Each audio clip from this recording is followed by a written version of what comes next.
Hello and welcome to Asking for a Trend. I'm Josh Lipton. For the next half hour, we are breaking down the trends of today that'll move stocks tomorrow. There's a lot to keep track of, so we're focusing on what you need to know to get ahead of the curve. Here's some of the trends we're going to be diving into. Tough times on Wall Street roll on. The major averages down across the board, and the S&P 500 wiping out its gains for 2026. And with the after-hours declines for Amazon, we could see more of the same on Friday. And the biggest declines were in tech. And as the AI wars heat up, the software stocks keep getting crushed. We're taking a deeper dive on that sector. That's straight ahead. Well, U.S. stocks taking sizable hits as the tech rout continues. Yahoo Finance's Jared Blickery joining us now with more on the trading day takeaways. Jared. Thank you, Josh. Well, we got to talk about what happened today, and it is not sell America, and that's my first thesis here. So we go to the Wi-Fi Interactive. I will break this down for us. We saw major selling in the Dow here. You can see it's down 592 points, or about 1.2%, and in the Nasdaq, 1.6%. The list goes on. S&P 500 down. Russell 2000 a little more. It hasn't been disastrous, but we're starting to get into that uncomfortable territory. And one of the things I was noticing, especially in the Russell 2000, was this late day selling here. That's something that you don't want to see. But it wasn't all red today, and let's go to bonds. Here's a little green here. So we also saw the U.S. dollar index along with bonds, so it's not like the rotation trade that we saw out of the U.S. post-Liberation Day in April last year. What this is actually reminding me of is kind of that DeepSeek moment that we had 1 year ago, and that's when stocks look overvalued. Then you had one event, and the catalyst almost doesn't matter. It does, but it doesn't. Could have been a number of things. We had a lot of selling in the metals last week. We'll get into that, and it kind of precipitated some other things. And when you have volatility then rising, well, that means that there's less risk taking on, and sometimes you throw out the baby with the bathwater. But let me just show you, Josh, you just brought to my attention a few minutes ago, the S&P 500 has gone negative for the year. So let's check out the year to date here. These are U.S. indices, and I have everything from the majors to a few minors. Over there, DJT, that's the transportation index. That has been flying lately. That's up 12%. SOX is chip stocks. S&P 600 is small caps. 400 is mid caps. Russell 2000 is small caps. Down here is software. This is looking really ugly, but the damage is contained because SOX is still positive. But what we're seeing, the S&P 500 is now negative for the year. And you take a look at the sector action. This is year to date as well. Tech now down 6% for 2026. Financials, consumer discretionary, communication services. All of these are the mega cap sectors plus financials, and you really see this in the NASDAQ 100. But again, it's not all red, and this is for the year, and so it's not like we've seen disaster just yet. It's not sell America. It does appear to be sell crypto, at least lately. Yes, and I think we are officially in a crypto winter now. And let's just go to the Bitcoin charts, and then I'm going to talk to you about my conversation with Mark Newton over at Fundstrat. This is what happened year to date, but if I dial this down to today, it doesn't look that great. In fact, you might be blinking your eyes if you're just checking out the markets for the first time. This is what happened today, and the slow and steady selling kind of accelerated. Here's a 10-day look, and you can see now, wow, we have now hit 63,000. We actually hit 62,000, and that means Bitcoin has been cut in half from its 2025 high. And here we go. That's a 3-year look. My line in the sand was 75,000. That is history. And as I said, I was talking to Mark Newton over at Fundstrat about this on Stocks in Translation. Episode is out right now. Here's what he had to say about crypto. I don't sense it would go down 80%. Personally, I think it's going to be capped. I think Bitcoin, in my own view, goes to 60, between probably 60. High 50s, 60. I don't think it's going to be a straight shot. All right, so high 50s, 60. I follow the work of 10X, and they're saying maybe 40s, and they're saying also timing-wise, if you take a look, let me put a 10-year chart on here so we can see the last major peak, the 20 to 22 run-up. And that failure there was when crypto overall almost got wiped out, but that was a crypto winter, and it eventually found a bottom. They're saying watch for the summer into September. That's probably when we're going to see the eventual bottom, but it could head into the 40s, so that is a long way down. All right, that's crypto. You want to check some metals, some gold, some silver? Let's do that as well, because if we're having a crypto winter, maybe a bullion deep freeze, because metals did not do that well today. We have seen them bounce back a little bit, but guess what? We we have seen them give a lot of that back. So let's see if I can find my G. There we go. Let's just take a quick look at silver here, the 5-day look. Here is, let's go to the 10-day, and there we have it. We have this little bit of a bounce back. We're seeing down 15% or 15% today, 37% over the time period. Excuse my fat fingers here. Let me just get the year-to-date on there. And there's that huge decline. So we're probing new lows in silver. Not the greatest. All right, thank you, buddy. You bet. Appreciate it. Stick around. Much more Ask for a Trend still to come.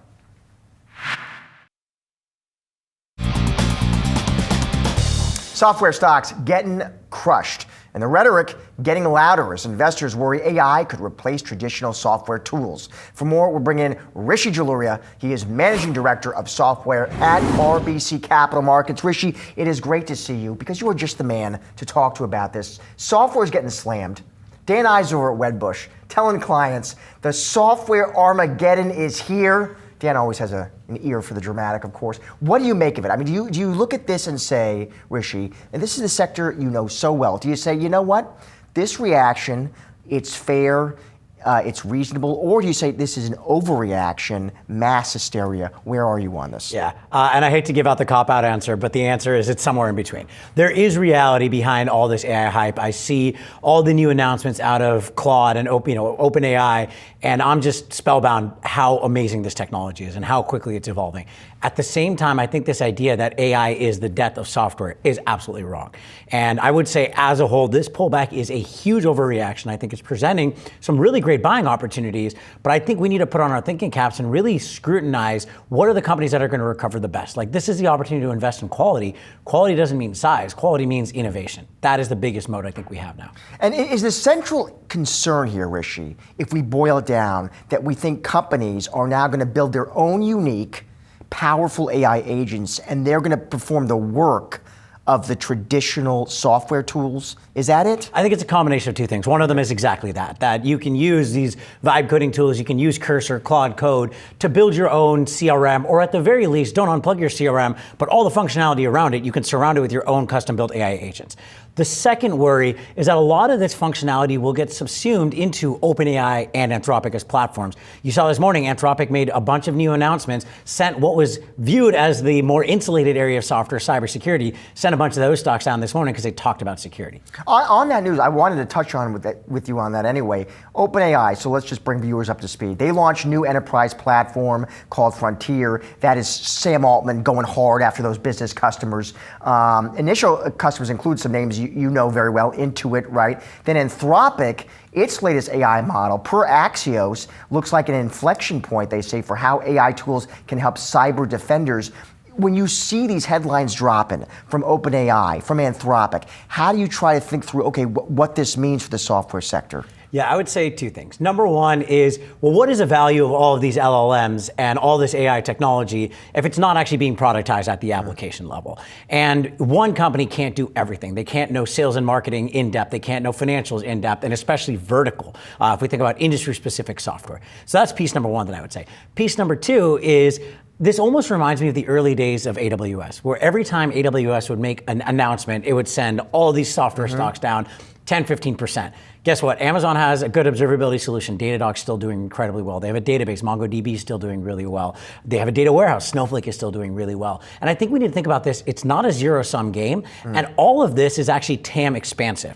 The amount of money we as a society spend on software is going to grow meaningfully because we can do so many things we couldn't do before in a more efficient manner. And I think that's going to come out of OpEx. So as we think through this as investors, listen, we're forecasting, we're estimating, we're bringing out our crystal balls. But when you went through this earnings season, right, you were going through the conference calls, you were listening to the results of these software names, Rishi.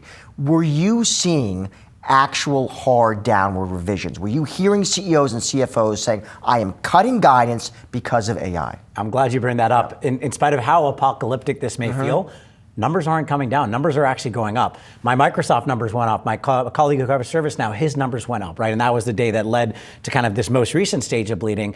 And that tells me that this is all terminal value risk. In other words— And what do you mean by that, terminal value risk? Yeah. Ultimately, what it's telling me is investors are effectively thinking these will turn into shrinking businesses. They may be growing now, they may be growing next year, but you're at the valuations that we're looking at for some of these names, you have to assume that they're going to be declining by 5% in perpetuity, which I think is highly, highly unlikely no matter what happens. And that's where I think it's creating some bargain opportunities. But if you can get something where it's pricing in that kind of black swan scenario, but also has innovation where the opportunities with AI massively outweigh the threats, then I think there's really— It's tough though, Rishi, because you can have a story take hold. You can have a narrative take hold. And AI is the death of software. If that story takes hold, it overwhelms the fundamentals. What do you do with that as an investor? Yeah, absolutely. No, that's exactly right. And look, the story a year ago was AI is going to be the biggest tailwind for all of software in human history, right? And we've seen how quickly these narratives can reverse course. Look, what I think needs to happen is we can build our shopping list. We don't necessarily have to pull the trigger right now. No one knows how to call the bottom. But what I would say is this: as we start to see evidence of these innovative companies that actually can not only build AI SKUs, but actually get customers to use them, to get value out of them, to get them to spend more time in their platform, not less, as a result of this, that's a great leading indicator for future monetization. Let's end here with some places where you say, you know what, there is opportunity. Let's go through some names quickly. HubSpot. Now that is down, Rishi, about 70% over the past 12 months. One, what explains that shelling? Two, why do you say this one's a buy? Yeah, absolutely. So HubSpot is down because it's SMB software, it's sales and marketing, there's worries about seat-based models, all of that sort of stuff. I take a step back and I say, look, I understand that there are real threats here. SMBs are more likely to build their own solutions or at least switch. At the same time, I think HubSpot has so much innovation at their backs. They have a unified platform that combines sales, marketing, service, commerce, operations, all organically built on a single platform, which means a single data layer that makes all the AI very actionable. I think they've put real thought leadership. They were talking about agent marketplaces before any of us were. And so I think the opportunities for them hugely outweigh the threats. What about MongoDB? Now it's dropped around 20% this year. Most analysts who cover this one do like it. They say it's a buy. You do too. How come? I think MongoDB presents a very flexible database that is going to be the platform of choice for building these net new AI applications, especially those leveraging unstructured data. And that tailwind has not shown up in numbers yet. But they already have Cursor as a customer, Relevance AI as a customer. They just signed Anthropic as a customer. And so a lot of these leading AI companies, I think, will turn to MongoDB because they present the best standalone non-relational database out there. Finally, I'll squeeze one last one here. Intuit, down around 30% already this year, rough. You say buy it. I think this is one of those where the opportunities are huge. If I think about the core TurboTax, yes, there are going to be a subset of people who say, I'm just going to use free tax software and use ChatGPT or Claude to help me through it. But the opportunity to have AI embedded in TurboTax to start disrupting H&R Block, to start disrupting your CPA down the street. Same with QuickBooks, the ability for Intuit to build agents that can actually help you close your books faster, more accurately, and save money in that process, maybe not even need an external third-party accountant. I think those opportunities are huge, and Intuit, I think, is an innovative company. Rishi, it is always great to see you, especially live in person on set. Thank you, my friend. Thank you. Stick around, much more As for a Trend still to come.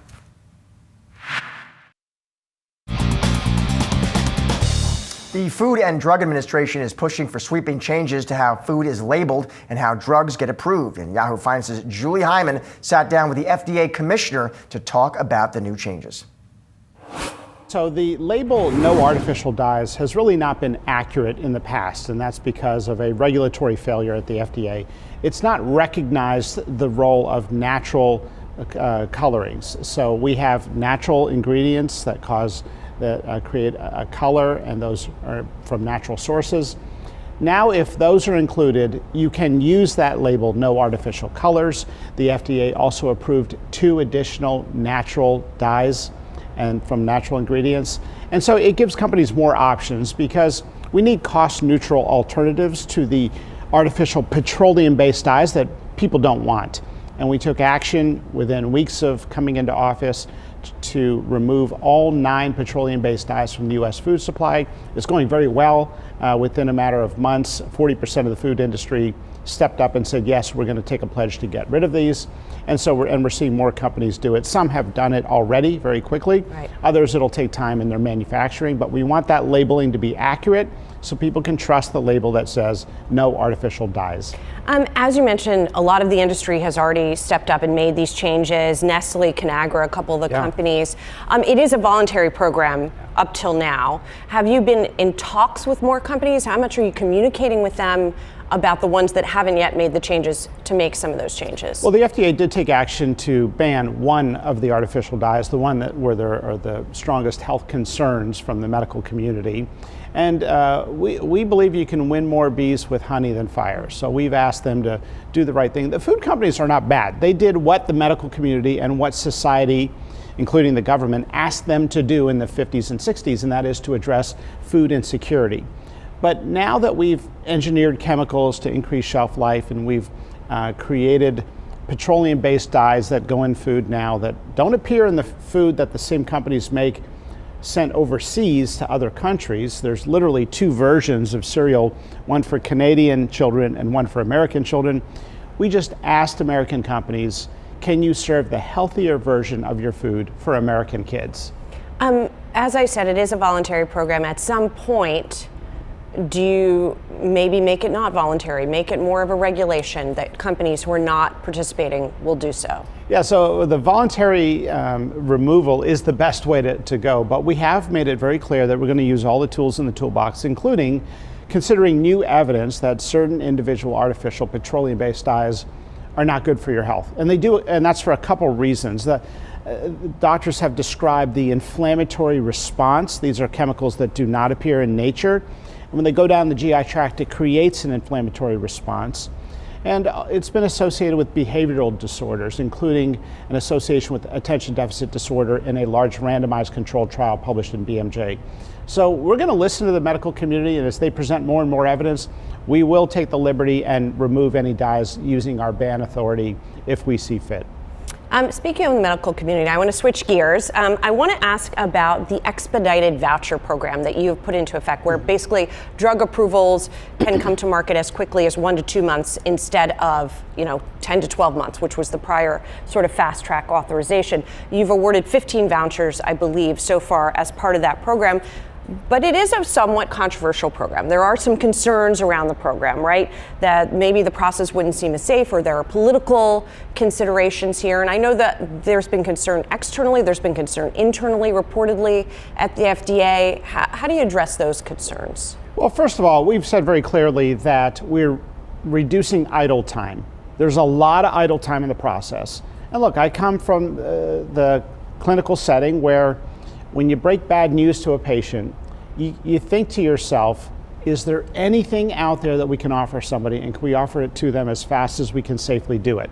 So we're not cutting any corners on safety. It's been overwhelmingly received well by the drug development community. There are a couple people that don't want us to do it, but I think we live in very partisan times where anything we do, if we approve the cure for cancer, somebody would say, well, you did it too slow or too fast or something. If we can put aside the toxic polarization of social media and affirming news and ask, what do we really want with our FDA? What we want is the same thing, more cures and meaningful treatments for the American public. If we can cut idle time, that's a win. And let me give you a very specific example, Julie. Right now, when we came to the FDA, we realized it took 60 days for the FDA just to confirm that your drug application was complete.